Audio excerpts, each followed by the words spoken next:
25절로 34절에 있는 말씀을 우리 한 절씩 교독하도록 하겠습니다. 12해를 혈루증으로 알아온 한 여자가 있어.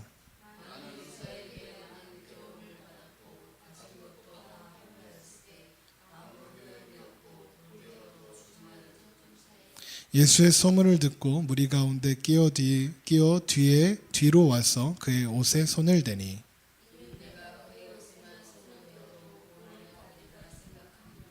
이에 그의 혈루 근원이 곧 마름에 병이 나은 줄을 몸에 깨달으니라.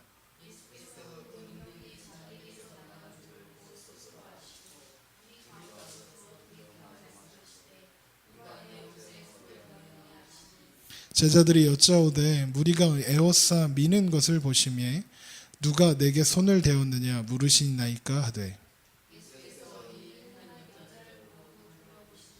여자가 자기에게 이루어지는 일을 알고 두려워하여 떨며 와서 그 앞에 엎드려 모든 사실을 여쭈니 이르시되 딸아 내 믿음이 너를 구원하였으니 평안히 가라 내 병에서 놓여 건강할지어다. 아멘. 오늘 살아계신 하나님 안에서 함께 호흡하며 또 함께 예배하는 이 시간 되시기를 주님의 이름으로 축원합니다. 아멘. 한 이야기를 들려드리려고 합니다. 어떤 한 여인이 있었습니다. 이 여인은 12년 동안이나 혈루증을 앓고 있었습니다. 혈루증은 유출병이라고 불리는 병이었습니다. 그 병은 주기적인 여성의 월경이 아니라 수시로 자궁에서 출혈이 생겨서 피가 흐르는 그런 병이었습니다. 그는 이 병을 고치기 위해서 많은 의사들을 만나서 고쳐보려고 했습니다. 그러나 고칠 수가 없었습니다. 오랜 병으로 가진 것도 다 소진해 버렸는데 병은 조금도 호전되지 않고 위중해져 갔습니다. 혈루증 때문에 이 여인은 결혼도 할 수 없었고 또 그녀의 부모도 그녀를 지켜줄 수가 없었습니다. 아무도 그녀의 겉모습은 그 병증 때문에 더 말라가고 또 심각한 빈혈에 시달렸을 것입니다. 게다가 당시에 피 흘리는 여인은 부정하다라는 말씀이 레위기 15장의 율법으로 정해져 있었습니다. 그래서 지난 12년 동안 그녀는 부정한 여인이었습니다. 율법에 따르면 그녀가 머문 자리는 모두 부정해졌고요. 그리고 그녀는 물론이고 그녀가 머문 자리, 그리고 그녀가 만지는 것들, 그리고 그녀가 머문 자리를 그녀가 만진 것을 만지기만 해도 다른 사람들도 부정해졌다 하였습니다. 그렇게 이 여인은 사람들이 많은 곳에 갈 수 없었고 사랑을 받거나 또 환영받을 수 있는 존재는 아니었습니다.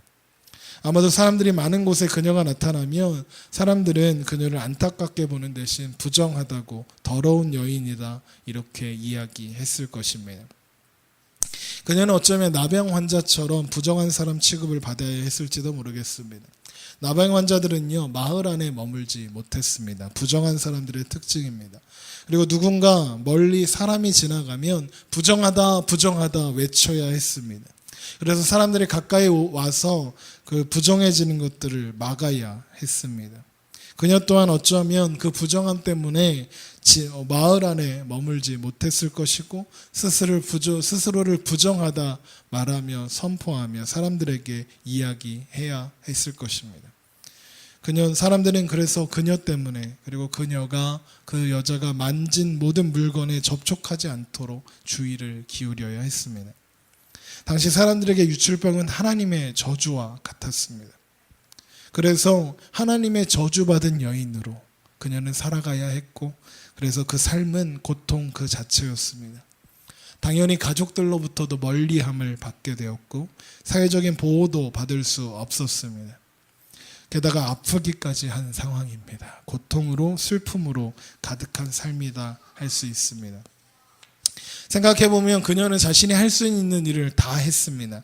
26절에 있는 것처럼 많은 의사에게 많은 괴로움을 받았습니다. 가진 것을 다 허비하였습니다. 그러나 아무것도 나아지는 것은 없었습니다. 그녀가 할 수 있는 일을 다 하였으나 고칠 수 없던 것입니다. 그녀의 삶에는 어떤 소망도 아무것도 남지 않았던 것입니다. 그때 이 여인은 한 남자에 대한 소문을 듣게 됩니다.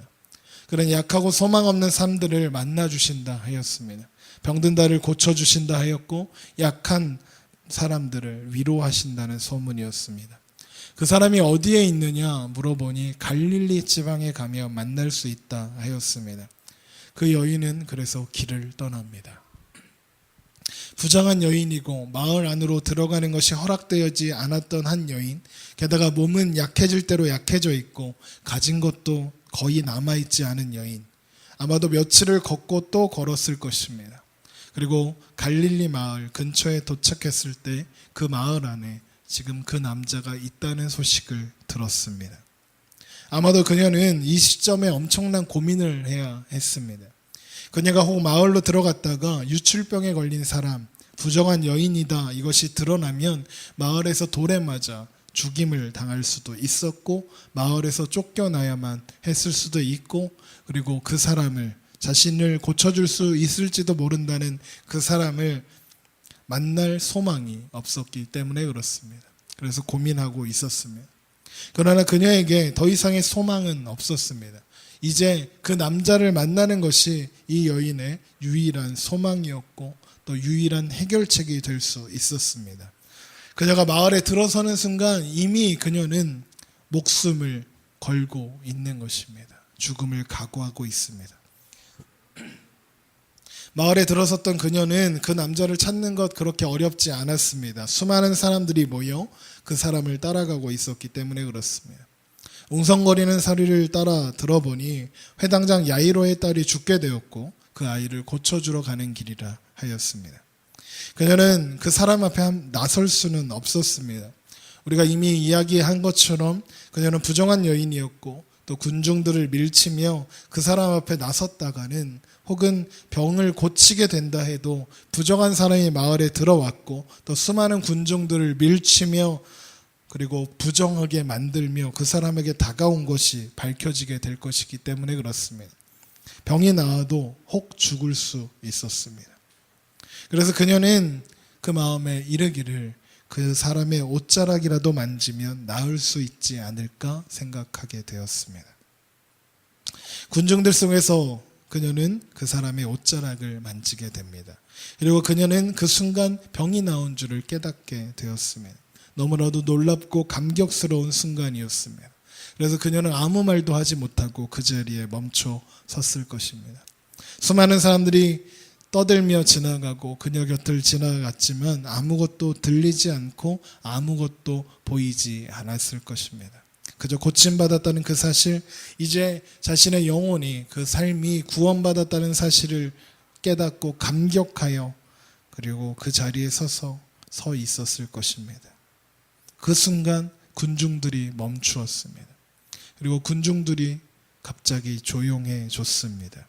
고개를 들어보니 그 남자가 자리에 멈춰서서 그녀를 바라봅니다.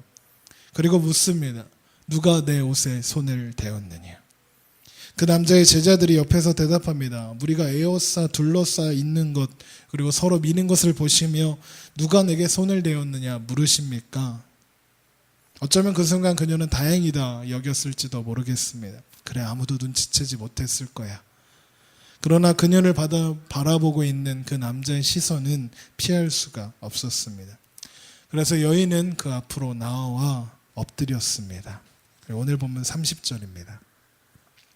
예수께서 그 능력이 자기에게서 나간 줄을 곧 스스로 아시고 무리 가운데 돌이켜 말씀하시되 누가 내 옷에 손을 대었느냐 하시니 제자들이 여짜오되 무리가 에워싸 미는 것을 보시며 누가 내게 손을 대었느냐 물으시나이까 하되 예수께서 이 일을 행한 여자를 보려고 둘러보시니 여자가 자기에게 이루어진 일을 알고 두려워하여 떨며 와서 그 앞에 엎드려 모든 사실을 여쭈니 하였습니다. 한 여인의 이야기로 제가 들려드렸지만 그 남자는 우리가 이미 알고 있는 것처럼 우리 주님 예수 그리스도셨습니다. 이 이야기는 단순히 고통스러운 병에 걸린 한 여인이 믿음으로 겨우 예수님의 옷자락을 만졌는데 예수님의 능력이 어찌나 크고 놀라우신지 그 병이, 그 오랜 병이 치유되었다는 것을 이야기해주는 그 사건 정도로 끝나는 일이 아닙니다. 그녀는요, 예수님께서 자신을 알아보았을 때, 그리고 예수님께서 누가 내 옷자락에 손을 대었느냐 하셨을 때 두려워 떨었다 하였습니다. 이유는 간단합니다. 자신의 행한 일은 사실 엄청난 일이었기 때문에 그렇습니다. 우리는 쉽게 예수님의 동의를 얻지 않고 옷자락을 만지고 그 병이 나았기 때문에 이렇게 미안해 이런 마음을 가졌을 것이다 생각하지만 그녀는 유출병에 걸린 여인이었습니다. 예수님의 옷자락을 만지기 위해 수많은 군중들을 부정하게 하며 왔습니다. 예수를 따르던 군중들이 그 사실을 알게 되면 순간 돌변하여 돌을 들어 칠 수도 있는 그런 상황이었습니다. 그러나 그녀에게 일어난 일들 그리고 그녀를 바라보는 예수님의 시선을 피할 수는 없었기에 그 두려움에도 불구하고 그 앞에 모든 것들을 시인할 수밖에 없었던 것입니다. 왜 그랬을까요? 그 순간 병이 나음을 얻은 성경은 구원을 받았다 이야기합니다. 그 순간 그녀에게 생명도 그리고 지난 세월도 아무것도 아닌 순간이 되었기 때문에 그렇습니다. 여전히 두렵고 떨렸지만 그녀가 바라보는 것은 예수 그리스도, 자신을 구원한 예수님밖에는 없었던 것입니다. 죽을 것을 각오하고 예수님 앞에 고백했을 때 놀라운 일이 일어납니다. 예수님이 그녀를 탓하지 않으십니다. 34절에 예수께서 이르시되 따라 내 믿음이 너를 구원하였으니 평안히 가라. 내 병에서 놓여 건강할지어다 하셨습니다. 따라 내 믿음이 너를 구원하였으니 평안히 가라. 내 병에서 놓여 건강할지어다. 예수님은 그녀의 믿음을 칭찬하셨고 평안히 가라 하셨으며 이제 그 병에서 완전히 자유하여졌다는 것을 선포하셨습니다. 여러분 그녀의 믿음은 무엇이었을까요? 단순히 아무것도 남은 것이 없고 자신이 해볼 수 있는 것 모든 것 다 시도해본 후에 지푸라기라도 잡는 심정으로 예수님의 옷자락에 손을 대었다 하기에는 부족함이 있습니다. 왜냐하면 예수님께서 누가 내 옷에 손을 대었느냐 물으셨을 때 제자들이 말합니다. 수많은 사람들이 지금 에워싸고 있는데 누가 손을 대었느냐 하면 어떻게 합니까? 라고 했습니다. 여러분 예수님 곁에 있는 사람들 중에 병을 고치기 위해 예수님을 만나기 위해 찾아온 사람이 한두 명이었겠습니까? 수많은 사람들이 그 곁에 있었습니다. 그러나 예수님의 능력이 나가서 병을 치유받은 것은 이 여인 하나였습니다. 그런 유명 연예인이 지나간다고 해도 군중들이 막 만져보려고 막 달려든다고 하죠. 그래서 막 옷도 찢어지고 막 그러는데요. 막 그 모든 약한 것을 고치시는 메시아이신 하나님 예수 그리스도 그 곁에 얼마나 많은 군중들이 있었겠습니까? 그런데 그 여인에게만 오직 한 사람 그 여인에게만 능력이 나갔습니다. 그렇다면 그녀에게 예수님을 향한 믿음, 신앙의 고백이 있었기 때문이라고 밖에는 이해할 수 없는 겁니다. 예수님이 그러십니다. 너의 믿음이 너를 구원하였다고요. 그녀의 믿음은 무엇이었을까? 그녀가 병에서 노임을 받아 자유하게 되었던 이유는 그녀의 믿음이 향하는 곳이 한 사람, 바로 예수 그리스도를 향하고 있었기 때문입니다. 고통스러운 병을 고칠 마지막 방법으로 예수님 앞에 나온 것이 아니라 비슷한 것 같으나 예수님께서 그녀의 삶의 문제를 해결해 주실 유일한 지푸라기가 아니라 유일한 구원자이심을 믿으며 그 앞에 나아갔기 때문입니다. 수많은 군중들을 해치고 예수님께 가고 있는 그녀에게 주변의 상황이나 그리고 사람들이 눈에 들어왔을까? 자신의 부정함으로 인하여 주저함이 있었을까? 그럴 수 없었다는 겁니다. 그녀의 시선은 예수님을 향해 있었고 이제 예수님을 놓치면 그녀의 삶의 문제를 해결해 줄 수 있는 분은 그 어디에도 없다는 것을 알고 인정하며 그리고 믿고 있었던 것입니다. 그래서 그녀가 잡은 예수님의 옷자락은 지푸라기가 아니었습니다. 만약에 그 여인이 예수님의 옷자락을 지푸라기 잡는 심정으로 잡았다면 그 옷자락은 지푸라기에 불과했을 것입니다. 그러나 그녀에게 그녀가 붙잡은 예수님의 옷자락은 그녀의 전부였습니다.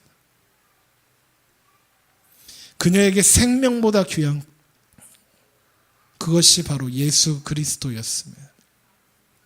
그녀에게 예수님은 그녀의 삶의 모든 것이었습니다. 누가복음 19장에 있는 말씀을 보려고 합니다. 누가복음 19장에 가면 예수님을 만난 또 한 사람, 어떤 한 남자의 이야기가 기록되어 있습니다. 누가복음 19장 1절부터 보겠습니다. 신약성경 128페이지에 있습니다. 누가복음 19장 1절부터 4절에 있는 말씀입니다. 제가 봉독해 올리겠습니다. 예수께서 여리고로 들어가 지나가시더라. 삭개오라 이름하는 자가 있으니 세리장이요 또한 부자라. 그가 예수께서 어떠한 사람인가 하여 보고자 하되 키가 작고 사람이 많아 할 수 없어 앞으로 달려가서 보기 위하여 돌 무화과 나무에 올라가니 이는 예수께서 그리로 지나가시게 되미러라 입니다. 우리가 잘 아는 삭개오의 이야기가 기록되어 있습니다.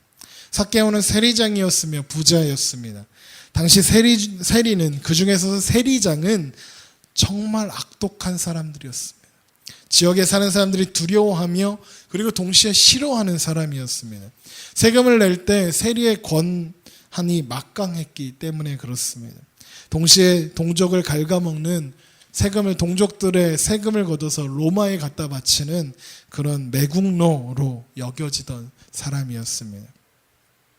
그래서 사람들은 같은 동족임에도 불구하고 세리들과 상종하지 않았습니다. 그런 그에게 예수님의 소문이 들려옵니다. 그리고 예수님께서 그가 살고 있는 여리고를 마침 지나가게 되었다는 소식을 듣게 됩니다. 삭개오는 예수님을 보기 위해 길에 섰습니다. 그러나 키가 작았던 그는 군중들에 가려서 예수님을 볼 수 없었습니다. 그때 삭개오의 눈에 들어온 것이 돌 무화과 나무, 우리가 흔히 아는 뽕나무였습니다. 성경에 기록되어 뽕나무에 올라온 삭개오 이런 이야기 하잖아요. 오늘 본문에는 돌 무화과 나무였습니다. 삭개오는 예수님을 보고 싶다는 열망으로 나무에 올랐습니다. 예수님만 보고 있었습니다. 군중들에 가여 보이지 않는 예수님을 나무에 올라 보기 원했습니다. 그런데 놀라운 일이 일어나죠. 19장 5절에 예수께서 그곳에 이르사 쳐다보시고 이르시되 삭개오와 속히 내려오라. 내가 오늘 내 집에 유하여야 하겠다 하시니. 예수님께서 삭개오가 있는 나무 아래에 찾아오셨습니다. 그리고 그의 이름을 부르십니다.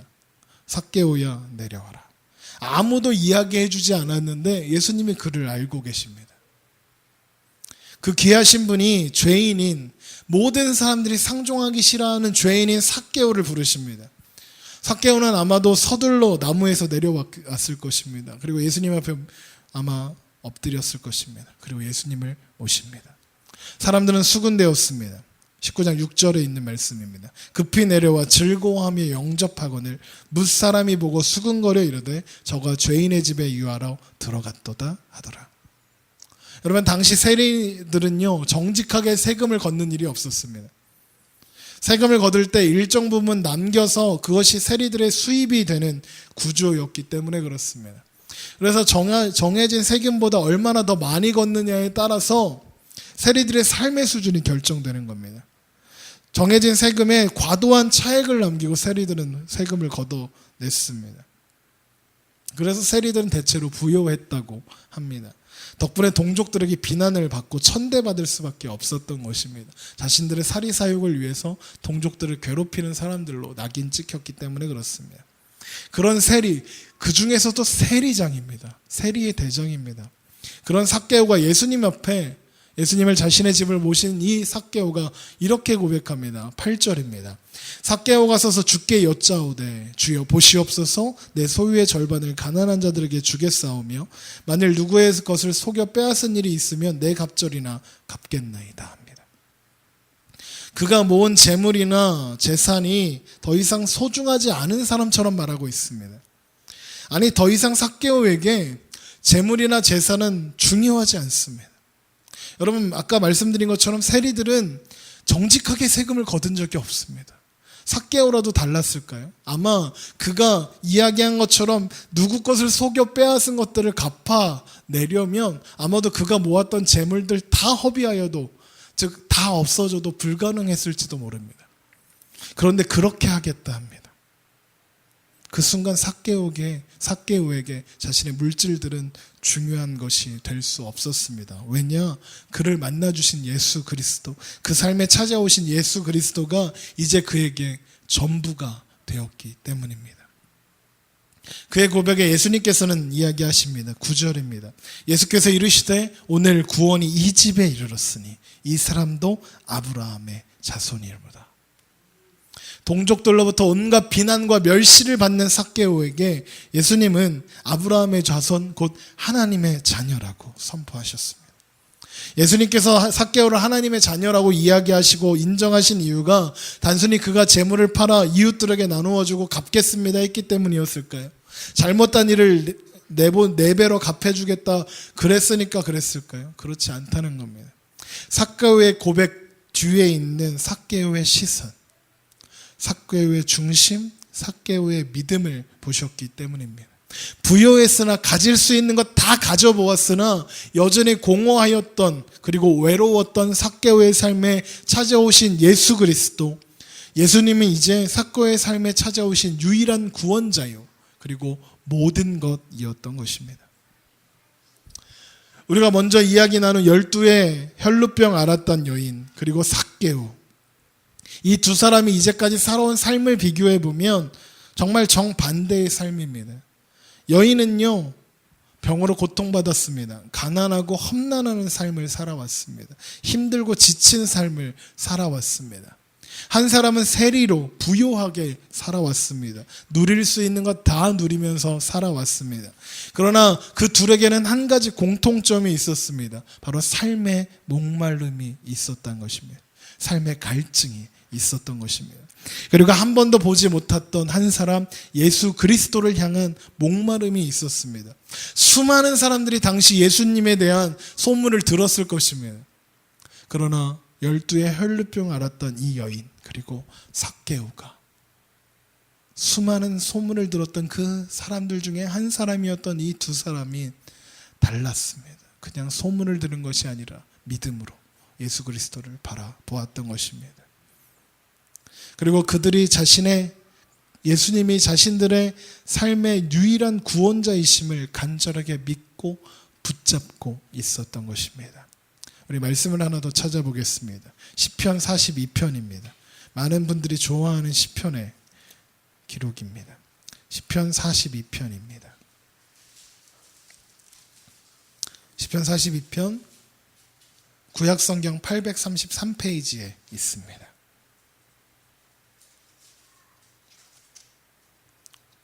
시편 42편 1절부터 5절까지 제가 읽겠습니다.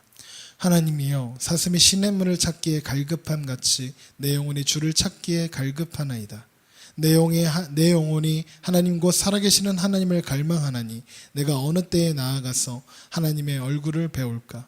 사람들이 종일 내게 하는 말이 내 하나님이 어디 있느냐 하노니 내 눈물이 주야로 내 음식이 되었도다.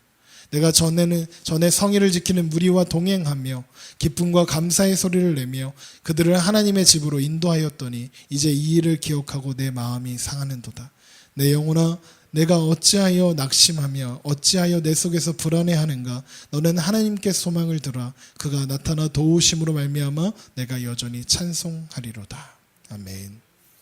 목마른 사슴이 시냇물을 찾기에 갈급한 같이 내 영혼을 주를 찾기에 갈급합니다. 이 시편 기자의 고백. 사람들이 내 하나님은 어디에 있느냐? 조롱합니다. 그 마음에는 두려움과 낙심이 가득 찼습니다. 그러나 시편의 기자는 고백합니다. 너는 하나님께 소망을 두라. 그가 나타나 도우심으로 말미암아 내가 여전히 찬송하리로다. 하나님께만 소망이 있음을 고백하며 나아갑니다. 여러분, 우리는 우리의 소망, 우리의 삶의 이유가 어디에 있는지 확인하고 점검해야 하겠습니다. 우리의 시선이 머물고 있는 곳이 어디인지 우리는 알아야겠습니다. 지난 주간을 보내면서 금요일이었습니다. 금요일에 한 청년이 교회를 찾아왔습니다. 그리고 그 청년과 많은 이야기를 나누게 되었는데 그 청년의 고백이 이렇습니다. 어느 주일인가 예배를 드리는데 문득 이런 생각이 났답니다. 일주일 동안 지난 한 주를 살면서 하나님 생각을 한 번도 안 했대요. 그럼에도 불구하고 조금도 불편하지 않았더래요. 하나님 없이도 편하게 살 수 있는 건가? 그런 생각을 스스로 하면서 두렵기도 하고 또 걱정되기도 했답니다. 여러분, 우리의 삶은 어떤가요? 우리의 삶의 이야기는 어떤가요? 예수님 없어도 하나님 없어도 일주일이 평안하신 거예요. 주일에는 예배를 드리지만 한 주간의 삶은 하나님과 상관없이 살아가고 있는 그런 패턴을 반복하여 살아가고 있지는 않으신 거예요. 주중에 우리 교회 아동부 친구들은요 매일 교회에 옵니다. 아침에 제가 전도를 마치고 이렇게 돌아오면 이제 교회 청소 좀 해놓고 좀 쉬려고 하면 옵니다. 그래서 하루 종일 있습니다. 그런데 아동부 친구 한 명이 저기 이 자리입니다. 이 자리에 앉아서 저를 부르는 거예요. 목사님 빨리 와보세요. 뭔가 진지한 이야기를 할 것 같은 표정으로 저를 부르는 겁니다.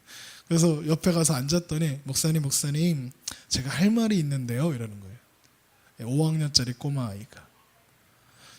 목사는요 누가 남녀노소를 막론하고 누가 할 말이 있다 하면 긴장합니다. 이게 드릴 말씀이 있는데요 하면 이게 보통 얘기가 아닌 경우가 많아서 그냥 별거 아닌 얘기는 그냥 하시고요. 좀 뭔가 이렇게 그런 이야기들은 꼭 이렇게 오셔서 목사님 드릴 말씀이 있는데 이렇게 시작해요. 그러면 두려워합니다. 목사들은요. 애기가 그런 얘기를 하는 겁니다. 그래서 앉혀놓고 목사님 드릴 말씀이 있는데요. 그러니까 약간 떨리는 겁니다. 얘가 교회를 못 온나? 뭐 이사를 가나? 막 이런 걱정을 하면서 이제 그래 무슨 얘기냐 그랬더니 이 아이가 이런 이야기를 합니다. 자기가 어려서부터 아직도 어리면서 어려서부터 교회를 많이 다녔대요. 그래서 교회를 여기저기 많이 다녀봤다는 겁니다. 그런데 이렇게 오랫동안 한 번도 안 빠지고 예배를 드려본 게 처음이래요. 그래서 그래 잘했다 그랬죠. 이제 아동부 예배 시작한 지 오늘이 6번째 날이에요.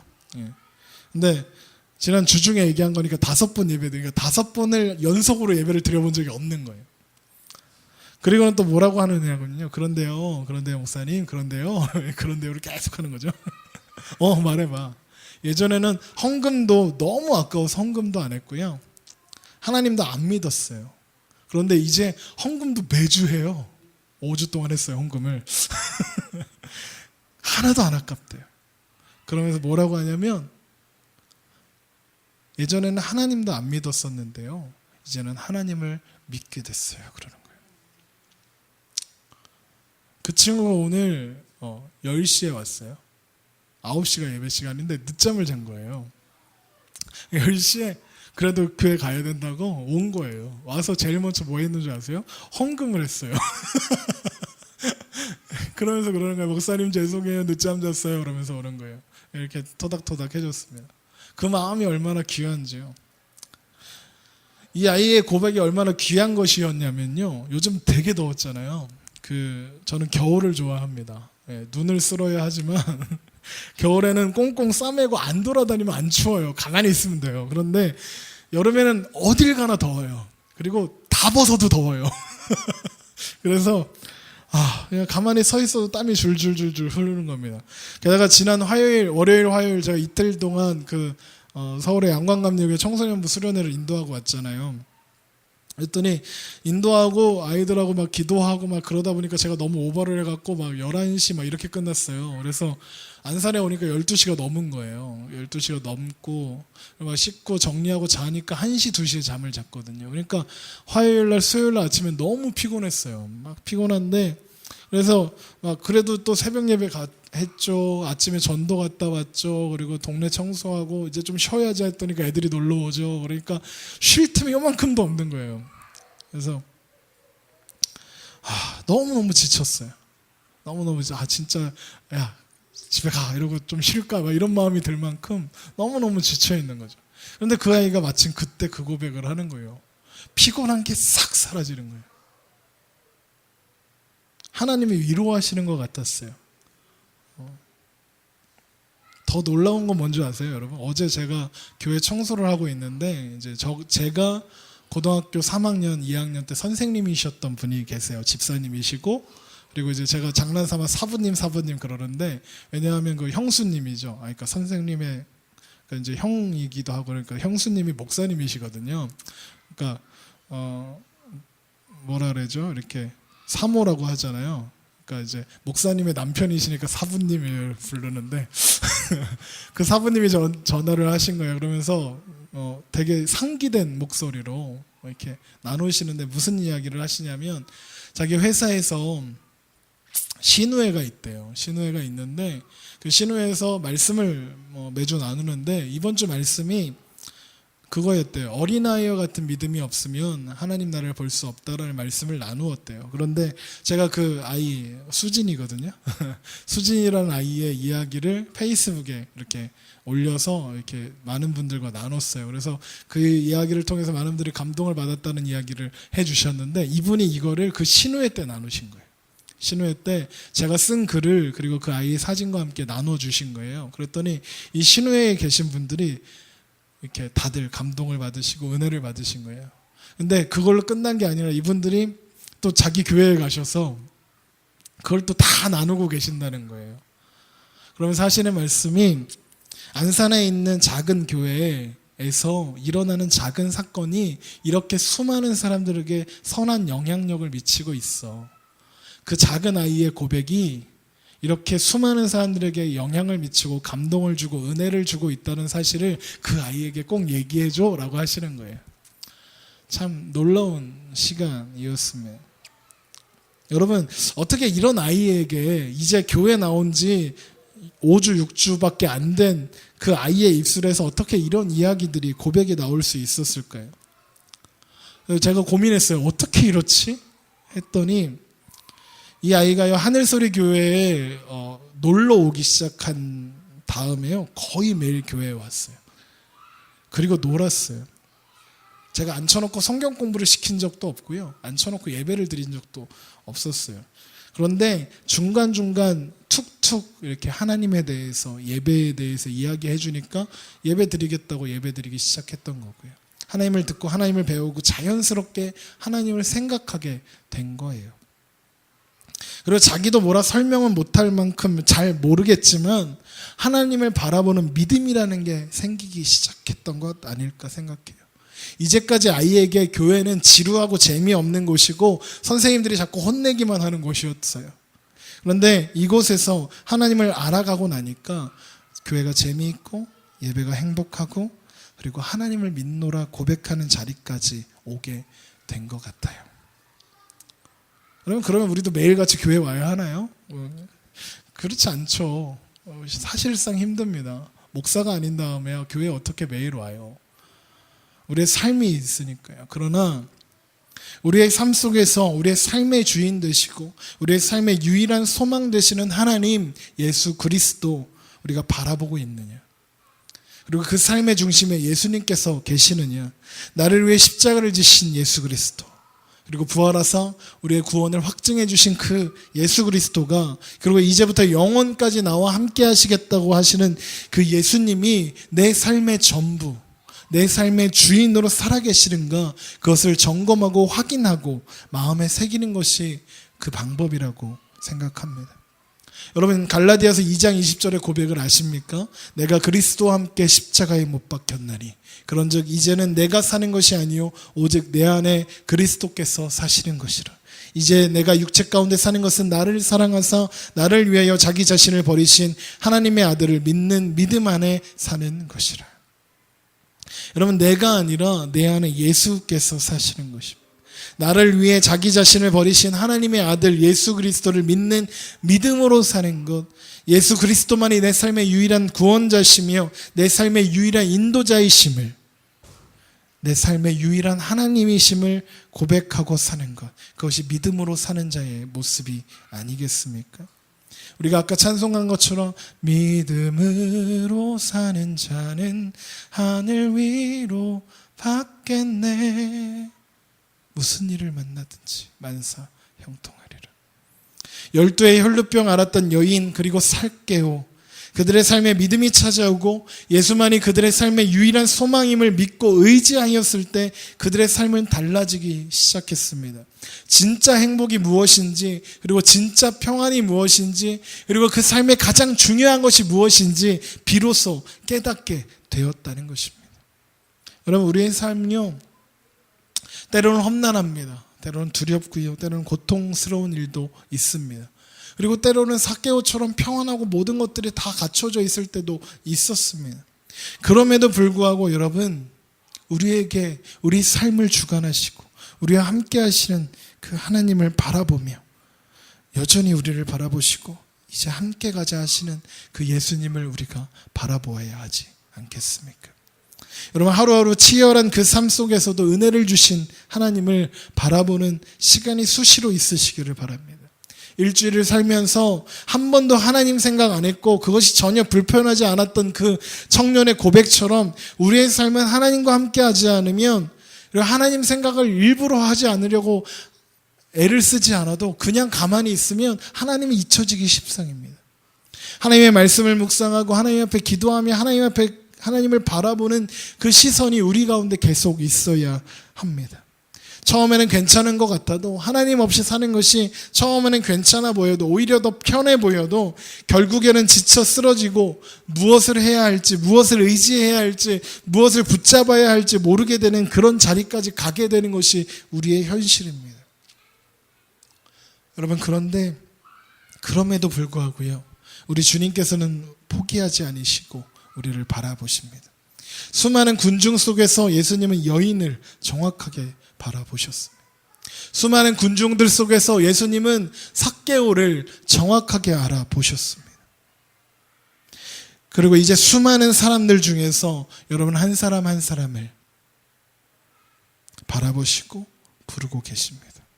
그리고 여인에게 하셨던 것처럼, 그리고 이 삭개오에게 하셨던 것처럼 우리의 삶의 구원자로, 우리의 영혼의 구원자로 함께 하시겠다 말씀하십니다. 여러분 그렇다면 우리 또한 예수를 따르던 수많은 군중 속의 한 사람이 아니라 믿음으로 예수님만을 바라보았던 여인처럼, 예수님을 따라가던 수많은 군중들 속의 한 사람이 아니라 믿음으로 무화과 나무에 올라가야만 했던 삭개오처럼 군중 속에 묻혀있는 신앙인이 아니라 오직 예수 그리스도를 바라보는 믿음의 사람으로 살겠노라 고백하며 결단하며 나아가야 하지 않겠습니까? 여러분, 그 믿음으로, 오직 예수 그리스도를 바라보는 그 믿음으로, 그리고 함께 하시는 주님 안에서 살아가야 하지 않겠습니까? 여러분, 그 믿음을 붙잡으시기 바랍니다.